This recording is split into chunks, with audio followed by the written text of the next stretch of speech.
आदाब,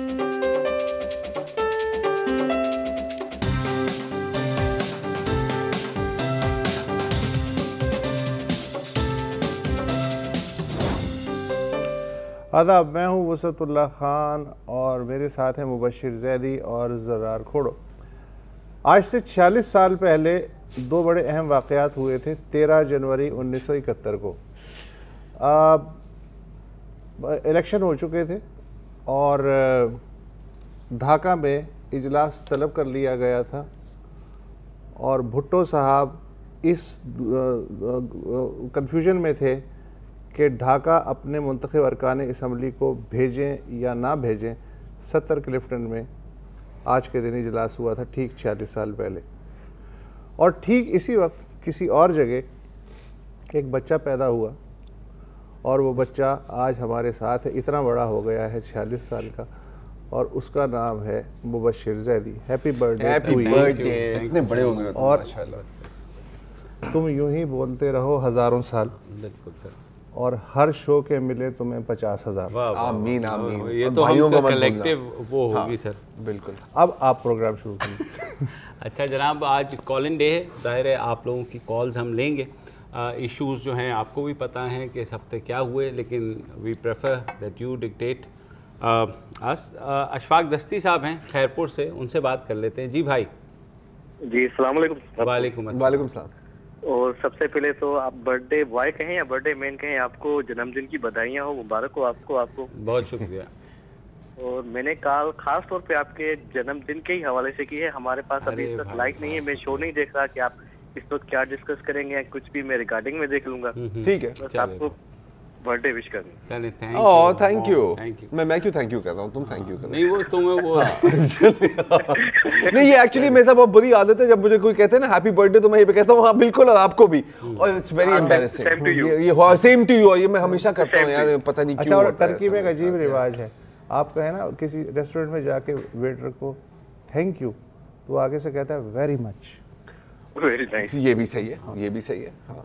अच्छा वुसत साहब, जाहिर है लग रहा है कि कॉलर्स अभी आने में टाइम लेंगे, तो हमें कुछ डिस्कस करना पड़ेगा। नहीं, मोहम्मद आमिर आ गए कराची से। ऑस्ट्रेलिया से भाग के आ गए। कबूली का वक्त है, आपकी सालगिरह है भाई, आप जो बोले वो आपको मिलेगा। वनडे से भाग के तो नहीं आ गया, जो हाल हुआ। एनीवे मोहम्मद आमिर भाई फरमाइए। अस्सलाम वालेकुम। वालेकुम सलाम। पूरे पैनल को, मुबशिर भाई को हैप्पी बर्थडे मेरी तरफ से। थैंक यू सर, बड़ी मेहरबानी। अच्छा सर, मेरे दो सवाल थे छोटे छोटे से। एक तो वसतुल्लाह साहब से फॉलो अप लेना था, मैंने पिछले महीने कॉल की थी। एक बच्चे पे तशद्दुद हुआ था, स्टूडेंट पे, तो वसतुल्लाह साहब ने कहा था कि तकरीबन हफ्ता 1.5 हफ्ता लगेगा इस चीज में, तो उसका फॉलो अप चाहिए था जी। और दूसरा सवाल मेरा खोलो साहब से था। पिछली दफा लाइन डिस्कनेक्ट हो गई थी तो बात नहीं हो सकी थी। आमिर लियाकत साहब के ऊपर के ये जो तनकीद हो रही है, तो पूरे पर्सनल भी कर रहे हैं वो, तो मुझे थोड़ा अजीब लग रहा था। खोड़ो साहब ने मुझसे मेरी राय पूछी थी, तो मुझे तो सही नहीं लगा। खोड़ो साहब की राय जानना चाहूंगा मैं इस पे। ओके, अब आपको सही नहीं लग रहा तो मुझे कैसे सही लगेगा? अब सीधी सीधी बात है, कुछ चीजें हैं जो नहीं करनी चाहिए। ये लड़काना तशद्दुद केस की बात कर रहे थे, आपके पास अपडेट थी? और हमने बहुत जाहिर है जिनका नहीं लड़काना तशद्दुद केस, वो जो कैडेट कॉलेज वाला जी मेरे भाई, हमने बड़ी कोशिश की और जाहिर है अस्करी इदारों को जो भी, क्योंकि कैडेट कॉलेज था, हमने रिक्वेस्ट भिजवाई कि हमें बता दिया जाए। हमने डीसी से भी दोबारा बात की कि हमें कुछ मिल जाए, तो कहा यह गया कि अभी इंक्वायरी चल रही है। कुछ खबरें ऐसी आई थी कि वहाँ के टीचर को जो है हटाया गया है कुछ वक्त के लिए। अब मुझे नहीं पता, I will update it to you, क्योंकि इस स्टोरी को हम कीनली फॉलो कर रहे हैं। और एक खबर ये भी आ रही थी कि गालिबन इंटरनल इंक्वायरी जो है वो चूँकि इनडायरेक्टली बिल्कुल फौज भी है, नहीं वो इनडायरेक्टली नहीं, वो पन्नू आकिल के जो कंटोनमेंट के तहत है, वो कर रहे हैं। तो वो कह रहे थे कि हमें इंक्वायरी करने। बहरहाल अगले हफ्ते, आने वाले हफ्ते में आई थिंक हमें एक दिन डेडिकेट कर लेना चाहिए इसकी फॉलो अप, और ये भी मालूम करना चाहिए वो बच्चा जो गया अमेरिका या नहीं गया। जी हाँ जी। जनाब हमारे साथ अल्ताफ हुसैन साहब हैं कराची से। जी भाई। अस्सलाम वालेकुम। वालेकुम अस्सलाम। ज़ैदी साहब को जन्मदिन मुबारक। बड़ी मेहरबानी। सर ये मेरा क्वेश्चन ये है कि पिछले चंद दिनों से ये जो लापता हुए हैं इस्लामाबाद से जी सोशल मीडिया एक्टिविस्ट, तो उनका तो बड़ा चर्चा हो रहा है इंटरनेशनली, नेशनली, मीडिया पे, सोशल मीडिया पे, मगर सिंध से भी बहुत से लोग लापता हैं। एक बंदा बदीन से कौमी कारकुन है मोहम्मद रायमो, जिसकी उम्र तकरीबन 80 साल है। उसकी 2-3 बेटियां 1 महीने से भूख हड़ताल में बैठी हुई।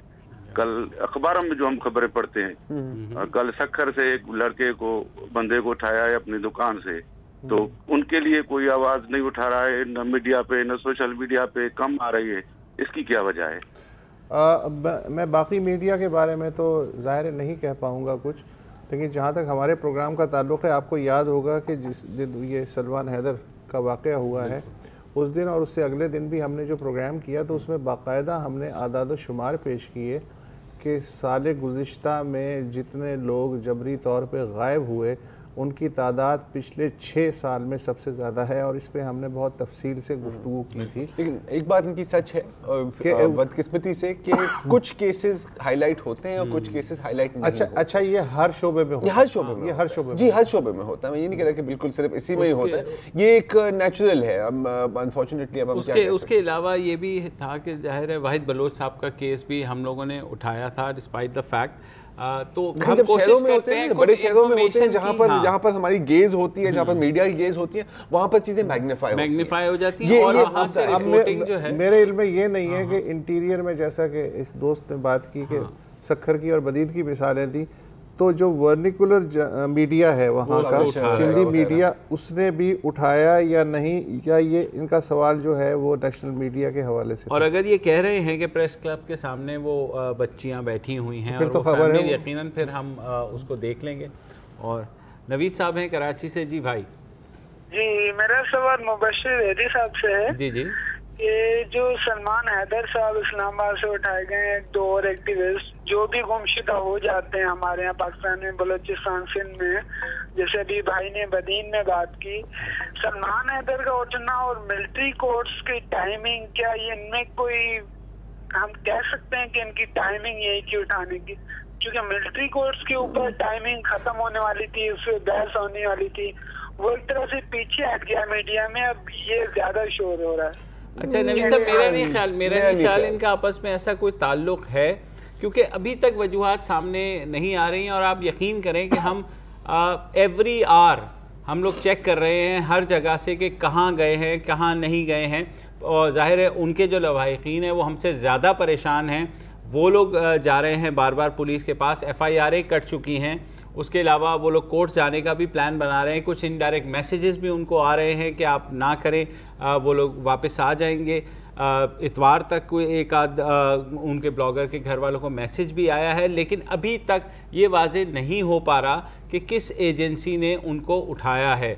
और आपने देखा कि अखबारात में इदारिये भी लिखे गए हैं, मीडिया पे ये इशू बार बार जो है इसको हाईलाइट किया जा रहा है। इशू की हद तक तो हाईलाइट करना चाहिए, लेकिन डांडे फिलहाल मिलाना, ये थेरीज पेश करना। और ये कि मिलिट्री कोर्ट्स, तो देखिए मिलिट्री कोर्ट्स का क्या लेना देना, आप किसी भी चीज को किसी भी चीज के साथ जोड़ सकते हैं ना, कि जी ये बॉम्ब ब्लास्ट क्यों होता है जब हम धरना कर रहे होते हैं, मतलब आपके जागने से तो सूरज नहीं निकलता ना। वकास हैदर साहब हैं कराची से। जी वकास साहब, वालेकुम सलाम।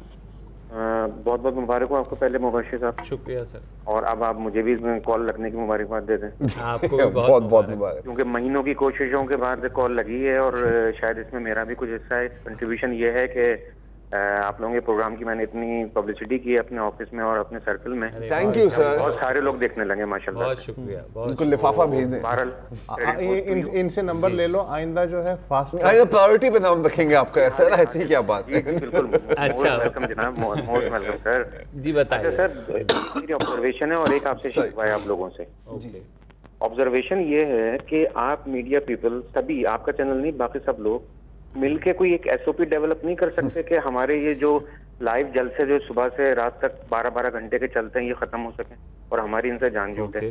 भाई दिस इज अ न्यूज ना, कोई ये आप उसका जब जलसा हो तो सब लोग मिलके कोई SOP डेवलप करें। अब होता क्या है, सुबह से जलसे की तैयारियां दिखा रही हैं, फिर काफिलों की आमद दिखाई जा रही है, फिर शुरका का जोश व खरोश दिखाया जा रहा है, फिर वो एक एक की तकरीरें, फिर आखिर में जो मेन मुकर्रर हैं उनकी तो लाइव है ही है। और उन्होंने तो जो हमारे सर का हाल किया है पिछले कुछ सालों से, तो वो तो बस बयान से बाहर है। ठीक है, समझ ही गए होंगे। तो काइंडली अगर हो सके आप सारे चैनल्स मिलके SOP दिखाएं कि भाई ये जलसा जो है वो this is a news only ना, सही है, ऑल डे इवेंट। एक आप लोगों ने शिकवा भी है, लाइन ना कट जाए। नहीं बोले।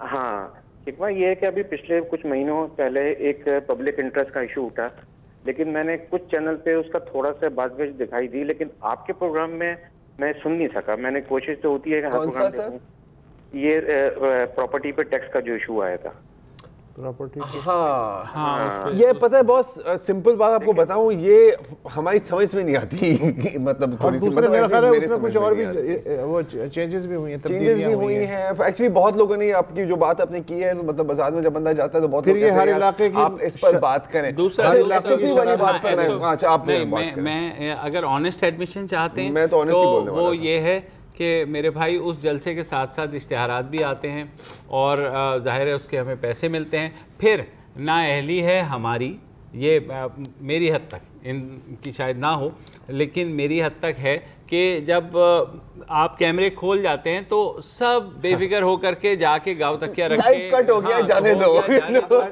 चले जा रहे हैं। मैं भी इसका जवाब मेरे पास भी है, फिर मैं जवाब देना चाह रहा हूँ इसका। वो ये है, जिस तरह आपने सच्चाई से काम लिया, मैं भी सच्चाई से काम लेके ये कहता हूँ कि भाई साहब बात ये है कि पाकिस्तान में जितने भी टीवी चैनल्स हैं 24 घंटे के चैनल हैं। थियरी ये है कि अगर 8 घंटे का आपके पास प्रोग्रामिंग हो, सॉफ्टवेयर हो, तो 8 या 24 आप 24 घंटे आराम से फिल कर सकते हैं। अच्छा, सॉफ्टवेयर दो तरह के होते हैं, एक तो जिसकी तरफ आपने इशारा किया कि कैमरा लगा दिया और चल मेरे भाई, या जो है टॉक शोज़ जो है अरेंज कर लिए, उसमें कोई पैसा कोई बहुत ज़्यादा खर्च नहीं होता चैनल का। अगर उसकी बजाय हार्ड हिटिंग प्रोग्राम बनाए जाएं जिन पे मेहनत और रिसर्च और मैन पावर इन्वॉल्व होती है, तो उसमें भाईजान पैसा बहुत लगता है। अब मसला ये है कि अगर मैं 100 रुपये लगा रहा हूँ तो मेरी कोशिश होगी कि मैं उससे 1000 रुपये कमा लूँ। आप अगर ये चाह रहे हैं कि मैं 600 रुपये का प्रोग्राम बना के 1000 रुपये कमा लूँ, तो अगर मैं मालिक होता तो शायद मुझे भी पसंद ना आती ये बात। ये है हकीकत। एक फाइनल बात की इन्होंने बात की ना कि मिल बैठ के SOPs बनानी चाहिए। सर यहाँ पे एक चैनल दूसरे चैनल को बर्दाश्त नहीं करता, एक एंकर दूसरे चैनल एंकर को बर्दाश्त नहीं करता।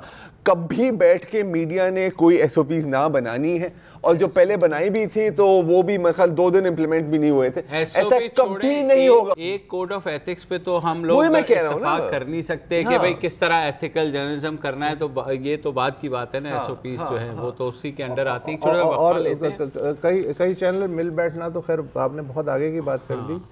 वो तो एक दूसरे को जो है SOP तो दरकिनार, वो SOPs के बराबर समझते हैं। SOPs yes, I know। और इसी बात पर एक ले लेते हैं एक छोटी सी ब्रेक, और ब्रेक के बाद आपके कॉल्स का सिलसिला भी चलता रहेगा।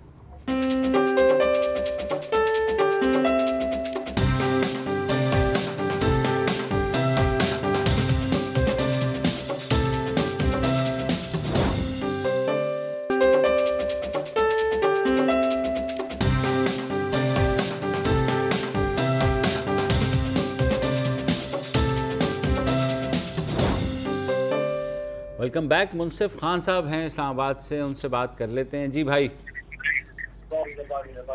हेलो मुनसिफ साहब।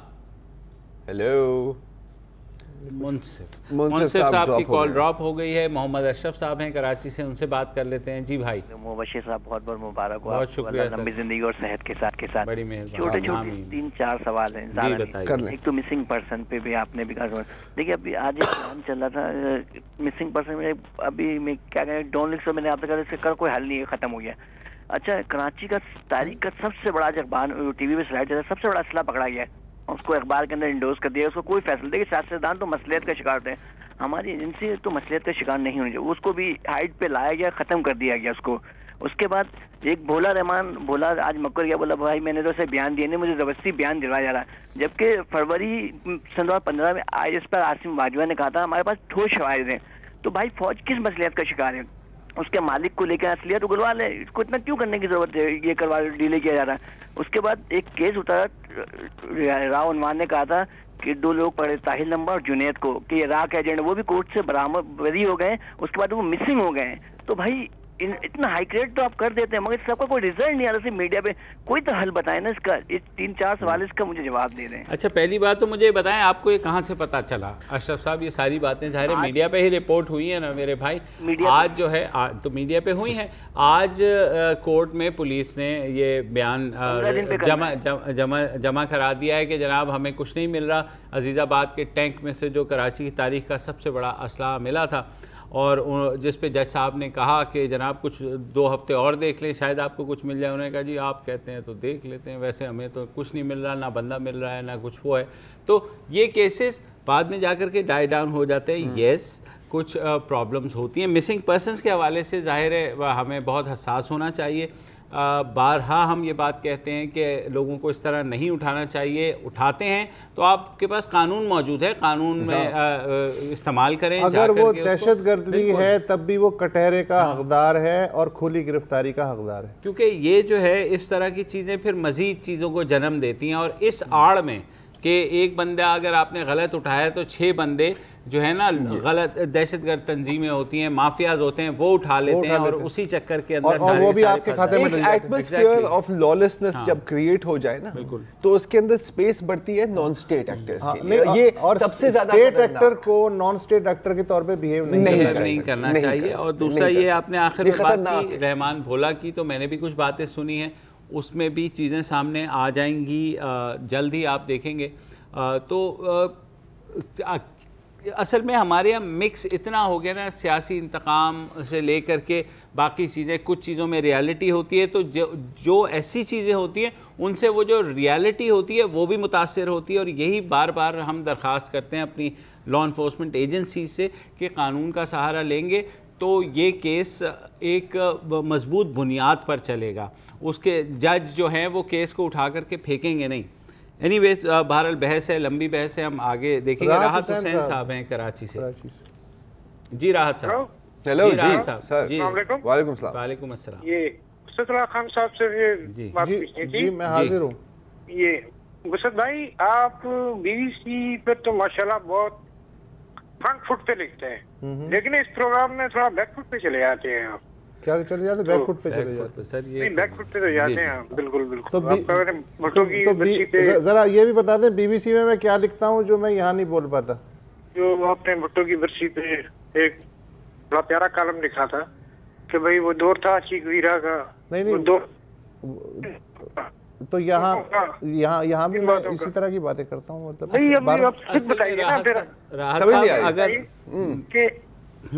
जी बोलिए। हेलो। पढ़े लिखे लोग, समझदार किस्म के लोग, उनकी पैरवी करने में मजबूर हो जाएंगे। बिलावल साहब, क्या ये हो सकता है?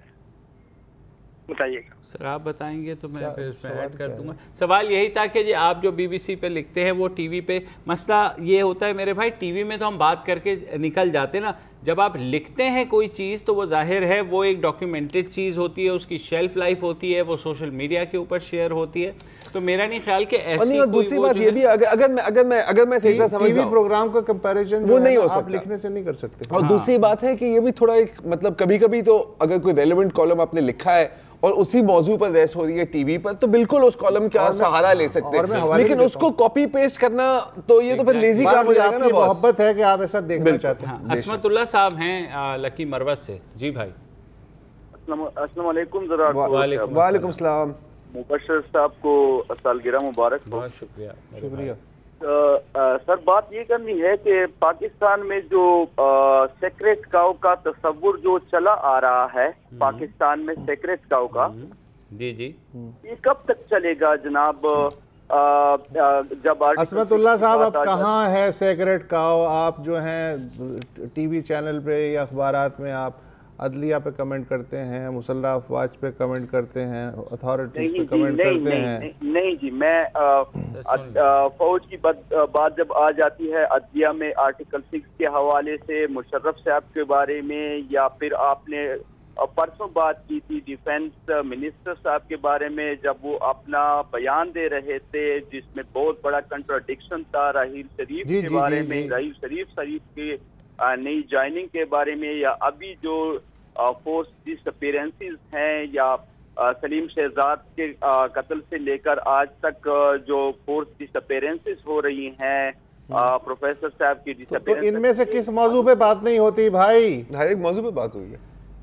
जी जी, तो ये सारा सेक्रेट का तस्वुर है ना कि अच्छा, इस्मतुल्लाह साहब आपने अपना कथारसिस कर लिया इस कॉल के जरिए और हम तो बड़े रेगुलरली बात करते हैं और हमारे ख्याल में सीक्रेट काउज नहीं है। अच्छा, अब जो है सिर्फ एक दो सीक्रेट काउज हैं, सेक्रेट काउज और बाकी सब कुर्बानी के बकरे हैं सर। काउज नहीं। वसीम अख्तर साहब है लाहौर से, उनसे बात कर लेते। जी भाई। वालेकुम अस्सलाम। मैं सालगिरह की मुबारकबाद आपको बाद में दूंगा। जी जी। पहले तो आप लोगों को मुबारकबाद इस चीज की देनी थी कि शुक्र है कि 3 लोग मीडिया पे नॉर्मल हैं पाकिस्तान में जो ये प्रोग्राम करते हैं, वरना हर जगह पे या तो बोलते हुए बुत मौजूद हैं, सपाट लोग, या कार्टून है। माजरत के साथ मुझे ये कहना पड़ रहा है। आप बोलते रहे। कहीं पे या तो मॉर्निंग शो डाल रहे या वो भीख मांगने के प्रोग्राम शुरू कर दिए चैनलों ने। लोग इनामात के पीछे ऐसे मर रहे होते हैं, अल्लाह माफ करे, जैसे कभी इन्होंने कुछ खरीदा ही नहीं आज तक। या फिर फजूल किस्म की बातें वो वाली जो पॉलिटिकल, मतलब अगर 2 पॉलिटिकल पार्टीज एक दूसरे के ऊपर गालियों से या मुगलजात फरमा रही है एक दूसरे पे, तो उसको मीडिया क्यों फॉलो कर रहा है इतना ज्यादा? मीडिया उसको मसाला बना के और अपने तरीके से पेश कर रहा है, मजीद उस पर चांदी के वर्क लगा के।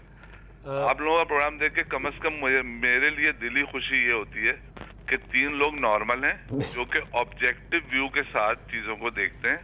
अच्छा। और अपना पर्सनल जो भी ओपिनियन होता है वो जरूर रखते हैं, लेकिन बायस नहीं होते।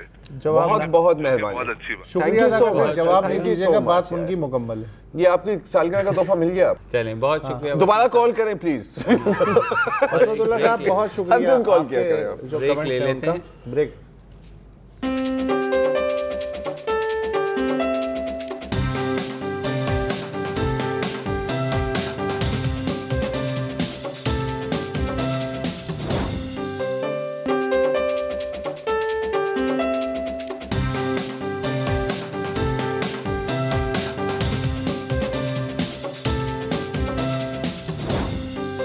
Welcome back. और हमारे साथ लाइन पर हैं अकबर अली साहब हैदराबाद से। अस्सलाम वालेकुम सर।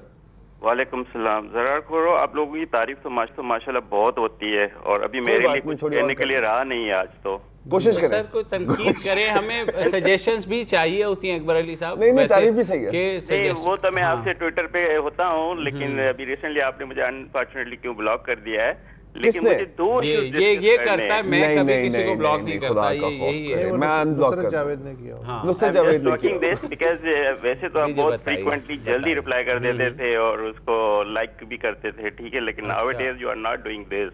सर वो बस वो मुबशिर साहब। हाँ। नहीं सर, ऐसा कोई हो नहीं सकता। आप अभी मुझे टैग करें, देखें बाहर निकलते सबसे पहले। नहीं, वो 2 इश्यूज डिस्कस करने थे जो कि ऐसे कंसर्न है। सिद्रन गैस ने अभी जो है इस महीने जो बिल दिया है, स्पेशली लाइक मेरा घर गांव में बंद है, तो वो PUS दे दिया है। जब हमने फोन करके पूछा तो बोलते हैं कि ये पासिंग अनऑथोराइज्ड गैस। अब हर कोई चोर तो नहीं है। अननेसेसरी मेरे जैसे आदमी को वो हर महीने कभी वो गैस सप्लाई डिपॉजिट में पैसे ले लेते हैं, कभी जो है वो PUS passing unauthorised gas supply. Unjustification है। एक शरीफ आदमी को लूटने का ये सही तरीका है। वापडा वाले मेरे पास आते हैं, सर आप इतना सारा बिल क्यों देते हैं? आप मुझे मंथली 500 रुपए देते हैं, आपका 20,000 रुपए बिल नहीं आएगा। राइट, बिल्कुल। और अगर मैं नहीं देता हूँ, उनकी बात नहीं मानता हूँ, तो आगे छापा लगाते हैं, सर आपका लोड चेक करते हैं। यानी जो आदमी पे करता है उसको लूटा जाता है। यही है सर कंसर्न जी। ये आप सुनते जाएं, फिर आप कमेंट करिएगा प्लीज। Ji ji. M9 बन रहा है 155 किलोमीटर, ठीक है। इतनी घटिया किस्म की डाइवर्जेंस है, you get stuck over there for hours again and again. Simply अगर आप छोटे छोटे डाइवर्जेंस बनाए और उसकी जो डाइवर्जेंस की कुछ तो क्वालिटी बेहतर करें ना, कोई पूछने वाला नहीं है।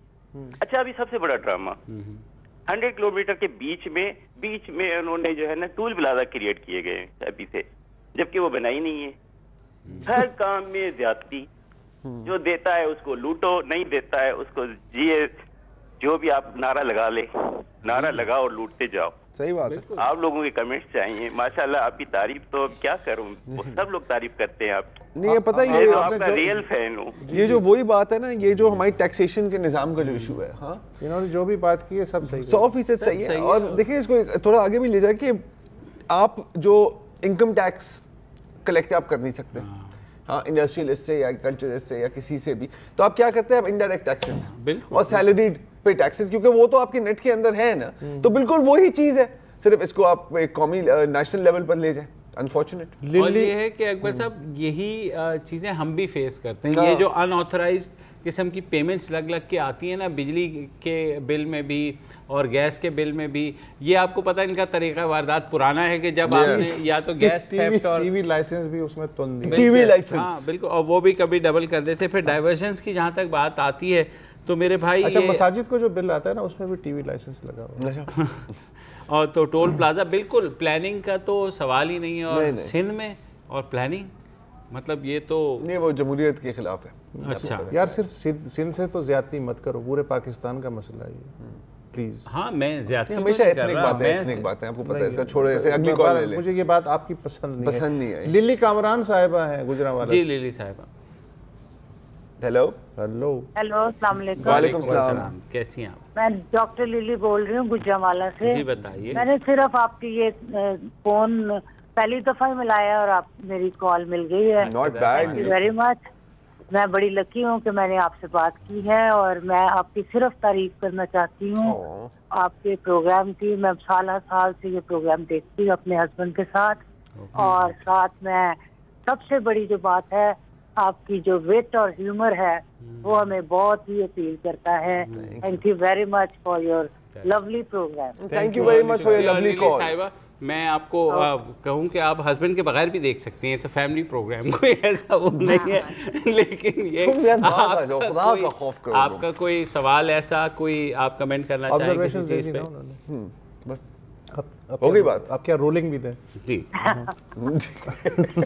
अच्छा, असद हसन साहब, थैंक यू। असद हसन साहब हैं रावलपिंडी से।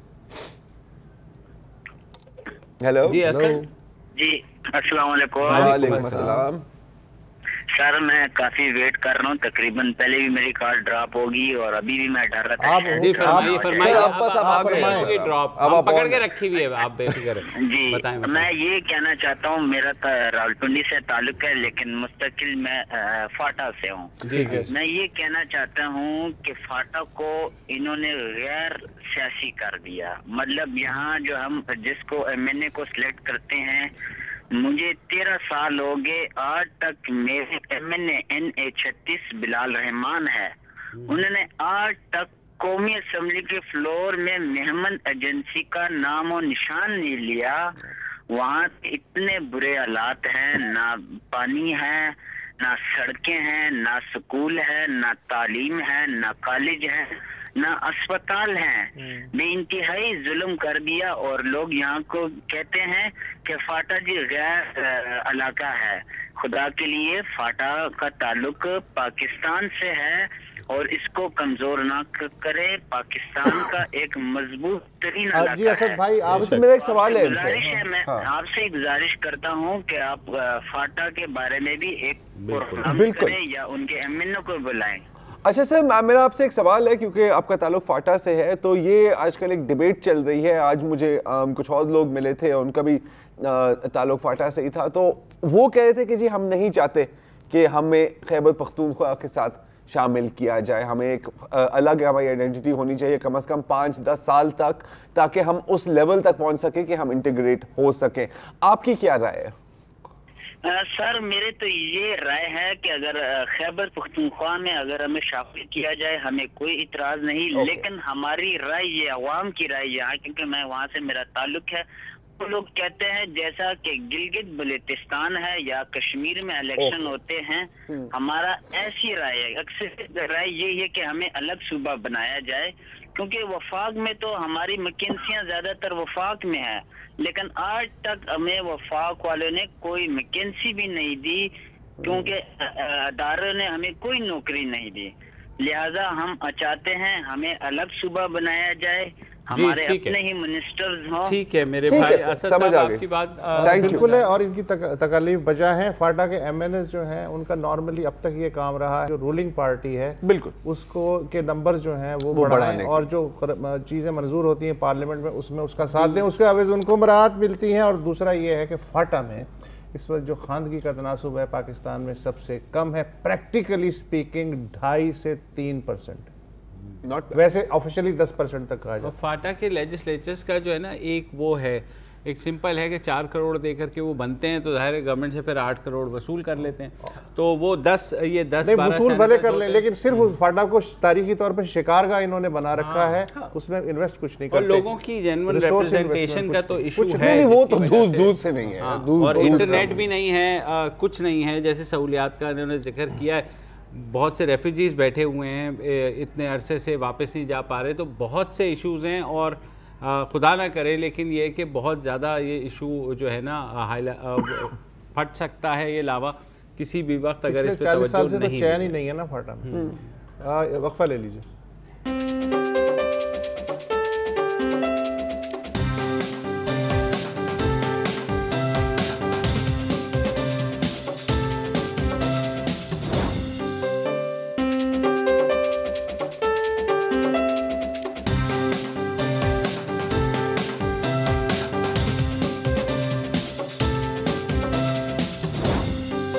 Welcome back. कॉलर हैं हमारे साथ मोहिउद्दीन साहब गिलगित से। जी भाई। अस्सलाम वालेकुम। वालेकुम अस्सलाम। सबसे पहले तो मैं मुबशिर भाई आपको बहुत हैप्पी बर्थडे कहना चाहूँगा। बहुत शुक्रिया मेरे भाई। दूसरी बात ये है कि देखें कि इस वक्त गिलगित में बहुत ज़्यादा सर्दी है और इतनी सर्दी में भी इतना रात का टाइम, यहाँ सब लोग सोए हुए हैं और आपका प्रोग्राम मुझे इतना पसंद है कि आपका प्रोग्राम देखने के लिए मैं 11 बजे तक जागा रहता। Thank you. और मैं ये बात भी मैं आपको बताऊं कि जब आपका प्रोग्राम आता है तो मेरे चेहरे पर मैं खुशी के आसार देख के मेरी बीवी कहती होती है कि आपके दोस्त आ गए। उनसे कहें बिल्कुल ये आपके दोस्त हैं, हम इसको ऑफिशियली कंफर्म। जी हाँ, मानते हैं। जी बिल्कुल, आप मुझे बहुत अच्छे लगते हैं। अच्छा, मैं आपसे एक छोटा सा सवाल ये पूछना चाहूँगा अपनी इंफॉर्मेशन के लिए। मुझे ये समझ नहीं आती कि ये मिलिट्री कोर्ट्स ने जो डिसीजन दिए हैं, जो वर्डिक्ट दिए हैं, उनके ऊपर इम्प्लीमेंटेशन जो है बहुत ना होने के बराबर हुई है। 171 उन्होंने डेथ सेंटेंसेस दिए थे जिसमें से सिर्फ 16 को सजाए मौत हुई है। इसकी क्या वजह है? क्या इसमें जो है इसकी इम्प्लीमेंटेशन जो है वो मिलिट्री कोर्ट्स में करवानी होती है या गवर्नमेंट की साइड पे ये कोई इसमें चीज रह गई है? इसमें क्या कोई टेक्निकल मोहिउद्दीन साहब, हुआ यह है कि तमाम के तमाम फैसले तो कर दिए हैं फ़ौजी अदालतों ने, लेकिन उसमें एक शिक रखी गई थी कि आप इसमें अपील में जा सकते हैं।